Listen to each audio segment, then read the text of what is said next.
बिस्मिल्लाहिर्रहमानिर्रहीम। अस्सलाम वालेकुम स्टूडेंट्स। आज का जो हमारा लेक्चर है वो है what is dynamic programming. Dynamic programming क्या होती है, ये हमारे पास क्या है, ये भी हम ऑप्टिमाइजेशन के लिए हम यूज़ करते हैं।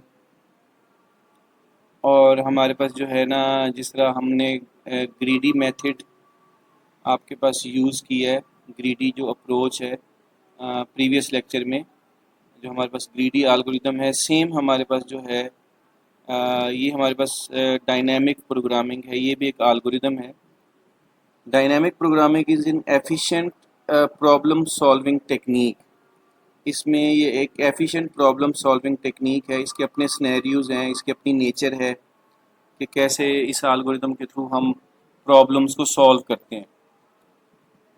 जिस तरह कि हमने प्रीवियस देखा था कि ग्रीडी एल्गोरिदम के अंदर हमने ना कि हर स्टेप को देखना होता है, उसमें बेस्ट ऑप्शंस को, सॉल्यूशन को फाइंड आउट करना होता है, ऑप्टिमाइज सॉल्यूशन को, regardless of moving towards future के आगे के जो स्टेजेस हैं उसको देखने की बजाय हम सिर्फ करंट को देख के उसमें से हम बेस्ट को सिलेक्ट कर लेते हैं। इसमें ऐसा नहीं है।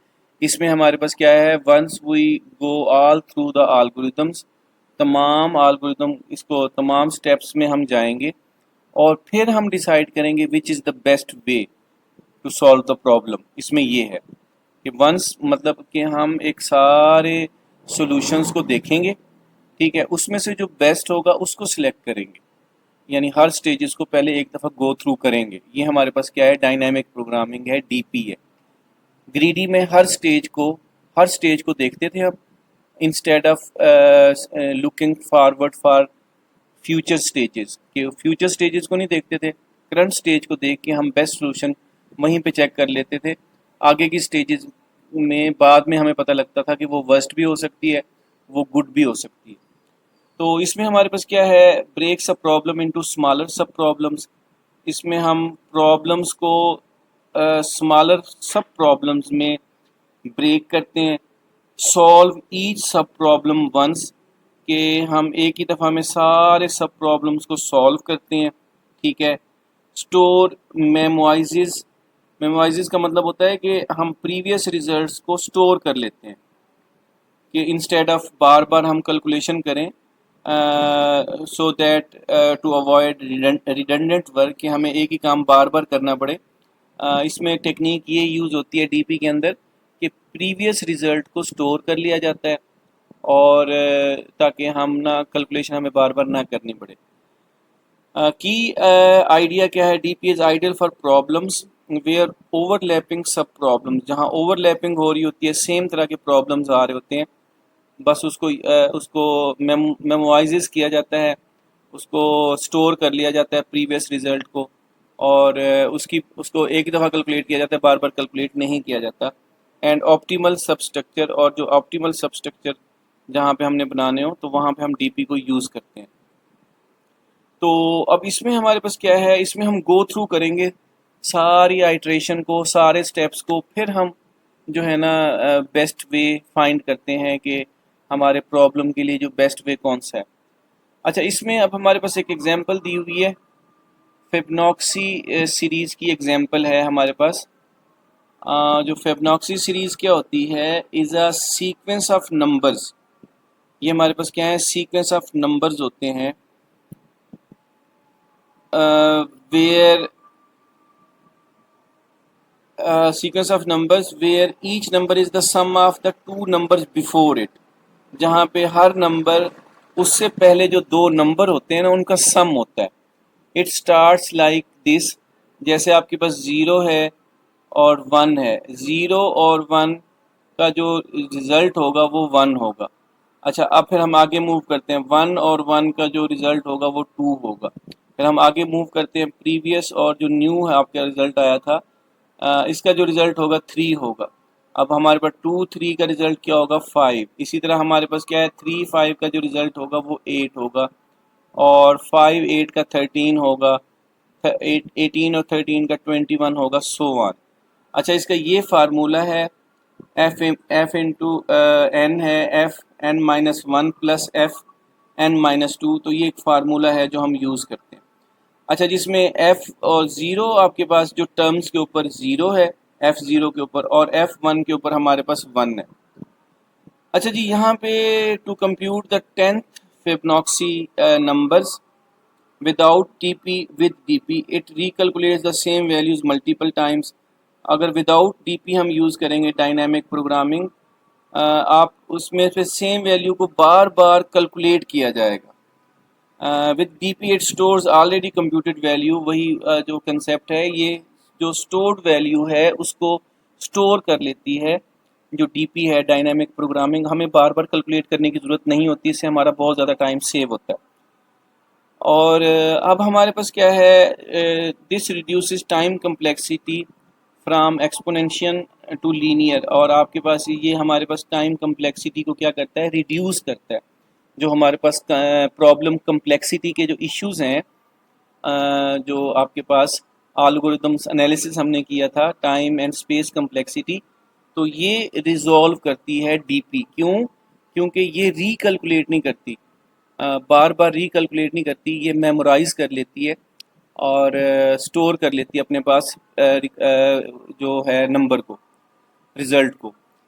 अच्छा जी, पाइथन का कोड है जी। पाइथन का कोड एक सिंपल सा कोड है, इसको आप लाजमी अंडरस्टैंड करेंगे, इसको करेंगे प्रैक्टिस, फिर आपको ये थोड़े थोड़े से आस्ते आस्ते से कोड समझ आएंगे, एल्गोरिथम समझ आएंगे और इंशाल्लाह बेहतर हो जाएगा। फिर एक जी, enter the number of terms, आप नंबर ऑफ टर्म्स लिखना चाहते हैं। फॉर एग्जांपल 7 आपने लिखा, तो यहाँ पे n में 7 वैल्यू आएगा। फर्स्ट टू नंबर्स हमारे पास क्या है, a is equal to 0, b is equal to 1, हम कर लेते हैं। ये हमें बाई डिफ़ॉल्ट हमने a इज इक्वल टू 0 और b इज इक्वल टू 1 करना पड़ता है।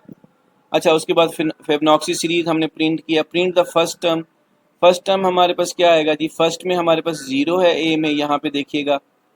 और उसके बाद loop to print the rest of the terms. अब हमने ना बाकी जो है ना टर्म्स को प्रिंट करना है। यानी अगर यूज़र ने 7 इनपुट किया है तो 0 पहले प्रिंट हो गया, अब बाकियों को हमने प्रिंट करना है। उसमें हम एक रेंज का फंक्शन यूज़ करेंगे, फॉर लूप आइट्रेट करेगा रेंज के थ्रू, 1 से स्टार्ट होगा, क्योंकि आपके पास ये चलेगा n तक। क्योंकि 1 से इसलिए हम स्टार्ट कर रहे हैं क्योंकि 0 ऑलरेडी प्रिंट हो चुका है। तो अब हमारे पास क्या है, ये n-1 तक चलेगा, मतलब 7 का मतलब है 6 तक चलेगा। लास्ट वाला जो नंबर 7 है एक्सक्लूडेड होगा। हमें ये पता है कि फार में रेंज के फंक्शन में हम कैसे वर्क करते हैं। तो ये स्टार्ट वैल्यू है और ये स्टॉप वैल्यू है, और स्टॉप वैल्यू n-1 होगा यहाँ पे। अब हमारे पास प्रिंट करेगा जी, बी में हमारे पास कौन सी वैल्यू है, 1। अब एंड हमारे पास सेपरेटर है, पहले 0 प्रिंट हो गया था, अब हमारे पास 1 प्रिंट होगा। अच्छा, अब हमारे पास क्या है, इसमें अब वर्किंग क्या है, इसमें हमारे पास ना ये 3 वेरिएबल दिए हुए हैं, सी है, ए है और बी है। सी में हमारे पास जो नेक्स्ट हमारे पास कैलकुलेटेड वैल्यू होगी वो स्टोर होगी, ठीक है। और ए के अंदर जो है ना प्रीवियस वैल्यू होगी, लेकिन हर आइट्रेशन के बाद जो बी की नई वैल्यू होगी वो ए का हिस्सा बन जाएगी, यानी ए में ट्रांसफ़र हो जाएगी। इसमें वैल्यू शिफ्टिंग होती है, इसमें वैल्यू शिफ्ट होगी। यानी ए में पहले 0 है, बी में हमारे पास 1 हुआ, फिर बी में जब 1 होगा ए की वैल्यू, बी की वैल्यू फिर ए को असाइन हो जाएगी, यानी ए में 1 हो जाएगा, ठीक है। अच्छा, अब जो सी की जो नई वैल्यू 1 आई है वो फिर बी को असाइन हो जाएगी। अब फिर क्या होगा, दोबारा ए प्लस बी होगा, ए प्लस बी से क्या होगा जी जनाब, आपके पास जो वैल्यू, अब आपके पास क्या, अब बी की वैल्यू हमारे पास प्रिंट हो जाएगी, आपके पास यहाँ पे फिर 2 प्रिंट हो जाएगी। अब हमारे पास क्या होगा जी, अब उसके बाद ए की वैल्यू आपके पास क्या है, 1 है, और बी की वैल्यू 2 है, सी में हमारे पास 3 आ जाएगा, और वो फिर आपका 3 प्रिंट होगा। फिर आपके पास 2 जो है ना ए को साइन हो जाएगा, 3 जो है ना बी को साइन हो जाएगा जो सी की वैल्यू है, और 2 + 3 फिर 5 हो जाएगा, फिर 3 + 5 फिर 8 हो जाएगा। इसी तरह ये वैल्यू असाइन होती रहेगी। याद रखिएगा, ए में हमारे पास प्रीवियस वैल्यू होगी, इनिशियली वो 0 थी, फिर जैसे जैसे बी की वैल्यू चेंज होगी वो ए को असाइन होती रहेगी हर लूप के बाद, first iteration, second, third, fourth, fifth और सिक्स्थ आइटेशन तक।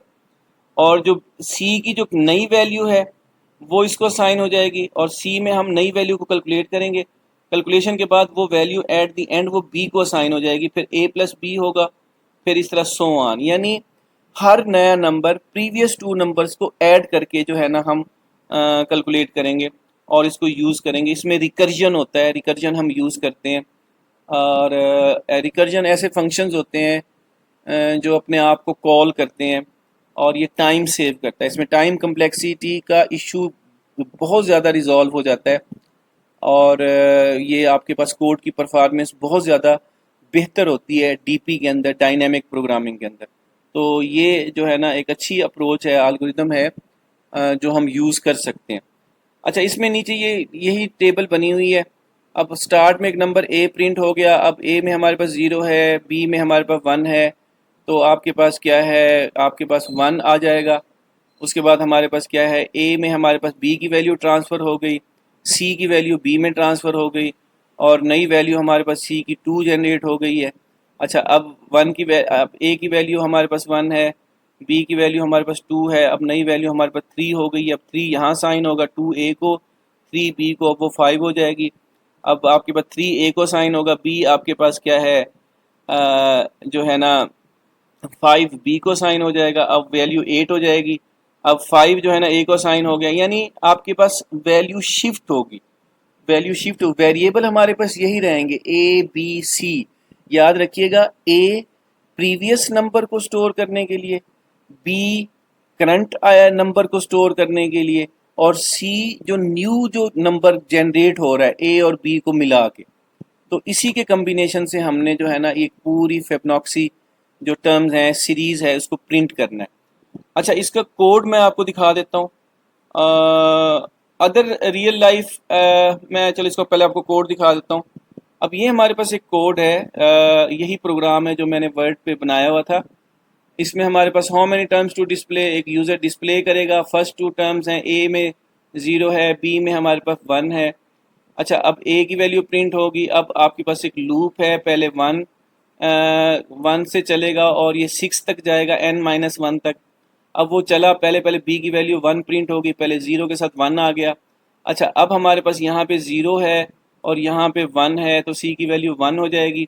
तो अब हमारे पास क्या है, ज़ीरो वन और वन आ जाएगा। उसके बाद जो बी की वैल्यू है आपके पास वो ए को साइन होगी वन, और आपकी सी की वैल्यू जो हमारे पास वो साइन होगी, अब हमारे पास टू हो जाएगा। अब हमारे पास टू की वैल्यू फिर जो है ना साइन होगी ए को, और थ्री की वैल्यू जो है ना वो बी को साइन होगी। टू प्लस थ्री फाइव हो जाएगा। फिर आपके पास क्या है, थ्री प्लस फाइव एट हो जाएगा, और फाइव प्लस एट थर्टीन हो जाएगा, और आपके पास एट प्लस थर्टीन 21 हो जाएगा, सो ऑन। तो इस तरीके से हमारे पास क्या है, ये आपके पास स्टोर करती है, रिज़ल्ट को रीकैलकुलेट करती है। हमें रीकैलकुलेट करने की ज़रूरत नहीं पड़ती, इसलिए इसमें टाइम कम्प्लेक्सिटी और स्पेस कम्प्लेक्सिटी के इश्यूज बहुत ज़्यादा मिनिमाइज हो जाते हैं। तो अगर हम ये डीपी एल्गोरिदम यूज़ करते हैं, तो इस कोड को हम रन करते हैं। और अब हमारे पास क्या है, मैं इस बार को थोड़ा ऊपर कर लेता हूँ।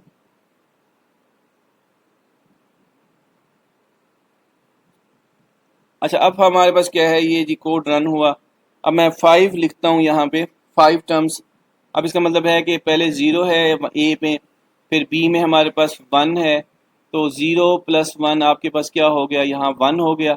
अब हमारे पास क्या होगा जी, अब हमारे पास क्या है, अब वैल्यू हमारे पास वन, वन प्लस वन क्या हो जाएगा यहाँ पे, आपका टू हो जाएगा, और वन प्लस टू क्या होगा यहाँ पे, थ्री होगा, और two plus three so on, इस तरह चलता जाएगा। मैं एक लंबा नंबर, काफ़ी नंबर मैं लिख देता हूँ यहाँ पे, टेन लिख देता हूँ जी जनाब। अब टेन पे क्या होगा, सेम यही चीज़ है, ज़ीरो ए में है और उसके बाद आपके पास बी में वन है, ज़ीरो प्लस वन हमारा वन होगा। अच्छा, उसके बाद क्या होगा, ए वन है और हमारे पास क्या है, वन प्लस वन क्या हो जाएगा, यहाँ पे टू हो जाएगा। फिर टू, वन प्लस टू क्या होगा, थ्री होगा, और उसके बाद टू प्लस थ्री क्या होगा, फाइव होगा, थ्री प्लस फाइव क्या होगा, एट होगा। याद रखिएगा, ये जो नंबर है ना इसका कम्बिनेशन है, और ये जो नंबर है इन दो नंबर्स का कम्बिनेशन है। ये जो थर्टीन है इन ए और बी को ऐड करके बनाया हुआ है। ये फाइव है, टू प्लस थ्री का किया हुआ है। ये थ्री जो है ना वन प्लस टू के साथ किया हुआ है। ये जो टू है ये वन प्लस वन के साथ किया हुआ है, और ये जो वन आया है ये ज़ीरो प्लस वन के साथ आया है। यानी हर तीसरा नंबर प्रीवियस दो नंबर का कम्बिनेशन है, ऐड करके बनाया गया है। तो ये हमारे पास फिबोनाची सीरीज़ है, ये हमने डीपी प्रोग्रामिंग के थ्रू इसको क्या किया, इम्प्लीमेंट किया। होपफुली स्टूडेंट्स आपको अंडरस्टैंड हुआ होगा लेक्चर, और कमेंट्स में लाजमी मुझे मैसेज करें लेक्चर के अंडरस्टैंडिंग के हवाले से। ये सीरीज़ देख लें, ये एक प्रोग्राम देख लें और इसकी डेफिनेशन देख लें कि आपके पास डायनेमिक प्रोग्रामिंग हम क्यों यूज़ करते हैं, ये उसके की पॉइंट्स हैं, आपने इनको अच्छे से याद करना है। ये शॉर्ट क्वेश्चन आ सकते हैं, ये शॉर्ट क्वेश्चन आ सकते हैं। प्रोग्राम आपकी अंडरस्टैंडिंग के लिए मैंने यहाँ पे दिया हुआ है, ठीक है। और जो है ना, ताकि आप अपने कोड को अच्छे तरीके से यूटिलाइज़ करें और आपको अंडरस्टैंडिंग हो कि ये सारा कंसेप्ट क्या है जो हम बुक में रीड कर रहे हैं। बेसिकली आपको इन चीज़ों, प्रोग्राम बनाएंगे, अंडरस्टैंडिंग करेंगे तो इन चीज़ों का समझ लगेगी आपको। प्रोग्रामिंग की जितनी ज़्यादा स्किल्स आपने प्रैक्टिस करनी है, उतनी ज़्यादा आप कोड लिखें पाइथन के ऊपर, प्रैक्टिकली परफॉर्म करें, तो आपको ये डेफिनेशन फिर बहुत ज़्यादा ईजी लगेंगी और आप अच्छे तरीके से अच्छे नंबर हासिल करेंगे। दुआओं में याद रखिएगा, लाजमी सब्सक्राइब करें इस चैनल को, लाइक करें, शेयर करें, कमेंट्स करें और दूसरे लोगों के साथ जो है ना शेयर करें। Thank you very much. अस्सलाम वालेकुम।